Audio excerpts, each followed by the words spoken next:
L'heure est grave, les amis. La tension est à son paroxysme.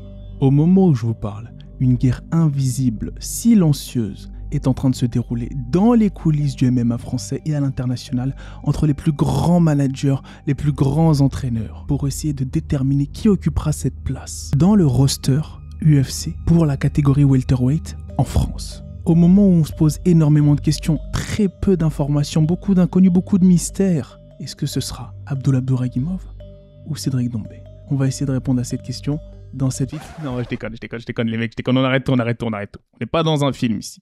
Là, c'est juste une petite vidéo pour essayer de faire le pont entre le gros week-end MMA qu'on a eu et la transition avec les podcasts box qu'on va faire cette semaine sur la chaîne. Là, il y a beaucoup de choses à dire, il y a pas mal de choses à dire parce que moi, j'aimerais qu'on évoque déjà dans un premier temps ce sujet-là. Oui, c'est vrai, il se passe pas mal de choses en coulisses, mais qui suis-je pour dire qu'il peut ou non signer à l'UFC? Le titre de cette vidéo est un non-sens, je l'avoue. Mais on va essayer dans cette vidéo qui a pour vocation d'être à but analytique, vraiment, parler de la situation actuelle, parce qu'en réalité, on pourrait croire à une parodie dans mon intro, mais il se passe pas mal de choses en coulisses, il se passe pas mal de choses, on va essayer de, point par point, en prenant chaque combattant, essayer de savoir qui a le plus de chances à l'heure actuelle d'occuper cette place de signataire, le premier welterweight français de cette fin d'année à signer à l'UFC pour l'UFC Paris. Est-ce que ce sera Abdul Abdouragimov qui fait beaucoup parler de lui, ou la machine médiatique Cédric Doumbé? Avant de rentrer plus en détail dans cette vidéo, j'aimerais que vous me disiez les gouttes, parce que j'aimerais reprendre cette semaine les podcasts box. Si vous voulez que je parle, parce que déjà c'est sûr, je vais parler du combat Ryan Garcia, Javier Fortuna, ça c'est sûr et certain. Mais il y a eu pas mal de bruit du côté de Jake Paul qui va affronter Hasim Rahman Jr., l'un des premiers boxeurs professionnels qui est même plus lourd que lui, enfin à sa taille. Et je parle de manière littérale dans le ring. Est-ce que vous voulez que je parle de ce combat-là ou non? Dites-le moi tout de suite en commentaire. Stoppez la vidéo maintenant, mettez un commentaire et dites-moi si oui ou non vous voulez que je parle de ce combat entre guillemets de youtubeur, vu que c'en est né plus un, ce n'est plus un combat de youtubeur, et j'ai pas envie de faire une vidéo là-dessus pour qu'après vous me disiez en commentaire ah non mais là tu parles pas de boxe, voilà. Est-ce que vous voulez que je démystifie tout ça, oui ou non? Mettez pause et mettez le commentaire. C'est ça votre problème, ouais? Je vous demande juste de mettre un petit commentaire et vous l'avez pas encore fait. Way to go. Everybody came for us, so that's why ain't no quick, no days off. Way to go. Why you all the time on me? I'm a king, I'm obsessed by the labor. Way to go. They say I'm different. They can go the keys and I leave them. And they gotta say what I wish for, but it's too late. With the fall, we're the best now. Way to go. Donc là, les goats, vous êtes conscients que l'enjeu est déterminant pour l'UFC Paris en septembre. Ça approche très rapidement. Et pendant que nous, on est en vacances, pour certains à la plage, les chanceux, les chanceuses, il y en a qui, en coulisses, managers, entraîneurs, font tout leur possible pour obtenir ce fameux contrat signé. Et notamment, c'est le cas là pour Abdul Abdouragimov et Cédric Doumbé. Écoutez, on va d'abord prendre le cas de Abdul, de Lazy King, parce qu'il faut savoir que les deux combattants, je les kiffe à mort. C'est des tueurs. Et c'est un scandale littéralement que... on va commencer par Abdul. Ce dernier n'est pas à l'UFC. Ce dernier ne soit pas à l'UFC, pardon. Des stats très simples. Numéro 1 welterweight en France.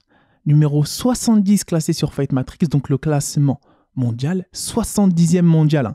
Il n'est pas à l'UFC. 5 victoires consécutives sur ces 5 derniers combats, dont 4 par soumission au premier round. Et le dernier, c'est aussi au premier round que ça s'est arrêté. Donc avec des stats comme ça, on peut se dire, Dana, qu'est-ce que t'attends? Au lieu de donner des 250K à des youtubeurs et ne pas payer tes fighters, on aimerait savoir pourquoi est-ce que tu ne veux pas faire entrer un Lazy King. Je rigole, Dana, je rigole. Je sais que là, en ce moment, t'es un petit peu dans la sauce, mais tu fais ce que tu veux avec ton argent. Ensuite, moi, j'aimerais savoir une chose. Qu'est-ce qui dérange les recruteurs, entre guillemets, de l'UFC? Est-ce que Abdul n'est pas assez vendeur? Parce que c'est quand même un personnage, on va pas se mentir. Il parle anglais en plus de ça. À chaque fois qu'on l'entend en interview, qu'on l'entend à la pesée, il fait le show. Ça s'est vu sur Ares, ça s'est vu à chaque fois qu'il gagne un combat, de par sa célébration, il enflamme l'arène. Quoi de plus? Sachant que lorsqu'on regarde son palmarès, on a vu que là, il a affronté tout le monde. Des strikers, des grappleurs, des mecs complets. Et face à ces gens-là, on a vu qu'il était extrêmement solide. C'est une valeur sûre. Si on devait comparer ça à, on va dire, un stock En bourse, une action, ce serait la valeur sûre sur laquelle miser son argent.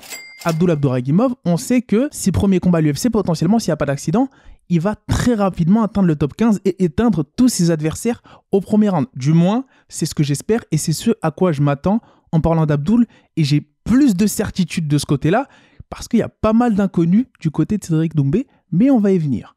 En attendant, Abdul à l'UFC, pour moi, c'est totalement mérité. On attend que ça. C'est même pour moi, sans manquer de respect à l'ARES, qui est l'une des plus grosses organisations européennes, ça n'aurait pas de sens pour moi qu'ils combattent encore là. C'est du UFC Material. UFC Material, clairement. Top 30, top 20, top 15, tout ce que vous voulez. Abdul, faut qu'il soit à l'UFC. Maintenant, bien sûr, j'aimerais que Sean Shelby, j'aimerais que Dana White soit aussi de mon avis. Mais là, de l'autre côté, le problème, c'est que ça se fait très rarement qu'on signe 2 combattants d'une même nationalité pour une même catégorie au même moment pour le même event. Et c'est la problématique à laquelle on est confronté, et surtout le MMA Factory, le MMA Management Factory de Fernand Lopez est confronté. Parce que là, on va pas se mentir, faut dire les termes, on va parler français. Le fait qu'on ait un Cédric Doumbé qui soit une machine médiatique, un star power, vous l'avez vu dans les dernières interviews, les récentes interviews, le nombre de vues qu'il a fait sur les dernières vidéos sur la chaîne, c'est remarquable, que ce soit sur Instagram, TikTok, Twitter, les stats sont folles. Maintenant, ce qui est encore plus problématique, on va dire pour le clan Abdul, c'est que Cédric Doumbé, sans les mettre en opposition, je ne sais pas quelle relation ont les deux, mais Cédric Doumbé est signé chez Paradigm Sport, qui est aussi l'écurie managériale de Conor McGregor. Encore pour ne pas améliorer les choses, Cédric Doumbé s'entraîne au SBG Ireland, donc c'est le gym de Conor McGregor. Donc là, on peut voir que Cédric Doumbé a potentiellement des relations très bonnes avec l'UFC et les matchmakers de l'UFC, puisque ce dernier a les mêmes contacts et les mêmes relations en termes de communication que Conor McGregor avec l'UFC. Et ça, c'est très intéressant. Je vous invite d'ailleurs à aller voir l'interview que j'ai fait de coach Dave, qui va s'afficher juste ici, qui est coach de Cédric Doumbé au SBJ et qui témoigne du fait que ce dernier est potentiellement une pépite et qu'il a sa place parmi les meilleurs. Donc lorsqu'on prend en compte tout ça, sans parler du fait que c'est un ancien combattant du Glory, et on sait The Glory Road, la route vers la gloire, c'est-à-dire cette relation assez particulière qu'ont les anciens très bons combattants du Glory avec l'UFC, cette facilité à signer, sans parler du fait que, à la différence de l'actuel champion poids moyen Israël Adesanya, Cédric Doumbé, lui, a été à plusieurs reprises champion du monde des welters et a pas mal de, on va dire, de highlight reel, comme disent les Américains, beaucoup de KO, beaucoup de vidéos où il fait le spectacle. Et là, je viens à un point encore plus important, c'est un artiste du KO. Et oui, c'est un artiste du KO. Et on sait que Dana White adore les artistes du KO. Il va potentiellement préférer ça à un excellent grappleur ou lutteur, même si on a vu que debout, face à un striker, face à un combattant très explosif et dangereux en la personne de Karl Amoussou, Abdul Abdurakhimov, il était quand même détendu. Il a striké. Et oui, il a boxé, esquive. C'était impressionnant ce qu'il a montré avant de le finir en Ground and Pound. Enfin, c'était assez... Je ne vais pas revenir sur la polémique, mais bon, avant que le combat se termine. Donc là, lorsqu'on sait que Cédric Doumbé est l'un des KO artistes qui potentiellement peuvent faire fureur dans la plus grande organisation, le fait que Cédric Doumbé est une machine médiatique, le mec c'est un acteur, le mec il est très fort. C'était, pour la petite anecdote, moi j'étais extrêmement impressionné de la manière dont il enchaînait les interviews juste après son combat face à Title, Shy. On dirait qu'il venait pas de faire 3 rounds. Il enchaînait les blagues, il était extrêmement détendu, même dans la cage, on a pu le voir quand il chambrait. Donc ça va peser dans la balance. C'est sûr que ça va peser dans la balance. Parce qu'on va pas se mentir. Dana White est aux artistes du KO qu'il signe à l'UFC, ce que Booba est aux rappeurs du 9DI. C'est-à-dire que lorsqu'il fait entrer un jeune artiste du KO dans l'organisation, que ce soit pour Anderson Silva, que ce soit pour Francis Ngannou ou d'autres, d'ailleurs Anderson Silva ça s'est pas passé comme ça, mais pour Francis Ngannou ça s'est passé exactement comme je vais le décrire, il va mettre une machine promotionnelle, la Ford Escort, derrière ce combattant, promouvoir ses aptitudes à éteindre n'importe quel adversaire de la manière dont Francis Ngannou le fait littéralement, le fait que ce soit l'homme le plus puissant du monde, mais lorsque ce combattant commence à prendre un peu trop d'influence, un peu trop de force de négociation vis-à-vis des institutions de l'UFC, il y a clash. Donc est-ce que là je suis en train de dire que Francis Ngannou est le Damso de l'UFC? C'est ce que je suis en train de dire, exactement. Donc maintenant plus sérieusement, pour en revenir à Cédric Doumbé, lui il a exactement comme je viens de le décrire, tous les arguments et tous les éléments qui vont permettre à l'UFC, grâce à toutes ces vidéos highlights du Glory qu'ils ont le droit de reprendre parce qu'ils ont une très bonne collaboration là-dessus, en termes de partage d'images, on a pu le voir, comme avec Pereira dernièrement, la manière dont ils utilisent les images du Glory pour promouvoir les combattants, là, ça risque de faire mal en termes promotionnels. Et eux, on sait que c'est une industrie. C'est clairement une machine à faire de l'argent, l'UFC. Là, on pourrait croire que dans ce que je dis, Abdul n'est pas vendeur. Pas du tout. Abdul est l'un des combattants les plus vendeurs au monde actuellement. Le problème, c'est qu'il se retrouve face à une machine médiatique et une machine du chaos qu'est Cédric Doumbé. Sans parler du fait que face à un très bon striker, parce que j'entends énormément de bêtises sur... Enfin, ce que je considère comme moi étant des bêtises sur le retour de beaucoup de personnes sur le réseau sur le dernier combat de Cédric Doumbé face à Title Shy. Title Shy, attention, il était costaud debout. Il était très costaud debout. Les coups qu'il s'est mangés... Enfin... Est-ce que vous vous rendez compte qu'il a fait il a fait 2 rounds complets, debout.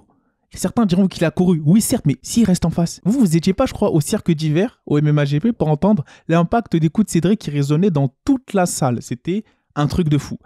Et là, le fait que Title Shy, il ait fait cette prestation-là aussi, c'est tout à son honneur, comme dit Cédric. C'est très respectable de la part de Title. Et je pense que ça a mis beaucoup la lumière sur lui. Et vous avez pu le voir sur le chiffre de ses interviews dans la chaîne The GOAT.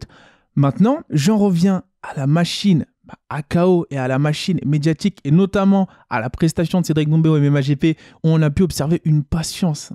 Il était à l'aise. Ce que j'ai pu voir là, par rapport à la défense, après oui, pour la défense de Title Shy, on voyait qu'ils n'étaient pas vraiment dans la même caté en termes de poids. Je pense qu'il était peut-être dans la catégorie d'en dessous parce que certes, c'est même Title, c'est quelqu'un aussi, il a une très bonne lutte, il a un bon grappling. Il avait du mal à amener Cédric. Mais vous voyez ça, nous ce qu'on sait, le fait que c'était pas forcément la même catégorie de poids, le fait que il a été pris en short notice de 2 jours. Les Sean Shelby ou tous ceux qui sont dans ces instances-là de l'UFC ou même les fans, quand ils vont voir un Cédric Doumbé arriver, ils vont mettre ces genres de vidéos-là, eux, ils n'auront pas toutes ces informations-là. Et donc, ça importe peu à Dana White ce genre de détails. Ce qu'il veut, c'est que ça fasse vendre.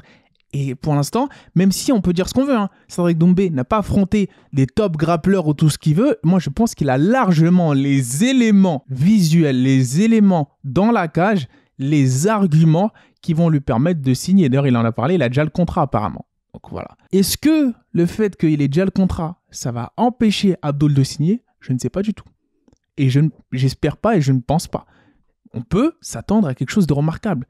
Que ces 2 welterweight français signent au même moment. Et là, ce serait la folie. Ce serait la folie. J'espère que Dana White va faire exception à la règle du fait de ne pas signer au même moment des fighters d'une même nationalité dans la même catégorie. On peut s'attendre à une surprise. Je l'espère de tout cœur. Je croise les doigts. Je croise vraiment les doigts parce que là, cette vidéo, on pourrait croire que je prends parti pour quelqu'un, l'un ou l'autre. Mais je vous assure, vraiment, Cédric Doumbé, c'est pas un secret. C'est un combattant que j'affectionne particulièrement parce qu'en France, on a besoin de combattants comme ça, qui font le show. Beaucoup disent qu'il est orgueilleux et autres. Moi, je parle avec lui souvent, que ce soit sur les réseaux ou en off. Il est très humble. Mais on n'est pas là pour faire la publicité des fighters. Il le fait très bien lui-même. Mais la manière dont il utilise cette image de trash talker, d'orgueilleux, pour monter les rankings, on va dire, faire monter la machine et la hype, pour se créer justement un historique avec Ousmane et Adesanya, peut-être cette chose-là qui lui manque à l'entrée dans cette organisation, c'est exactement ce qu'il fait. C'est-à-dire parler et dire des choses complètement, on va dire, offensives vis-à-vis de ces fighters. Mentionner ces fighters-là. Le top 15, on pourra dire bien évidemment que c'est risqué, que ça n'a pas vraiment de sens, que s'il perd et qu'il se fait complètement détruire lors de son premier combat, écoutez, c'est un pari.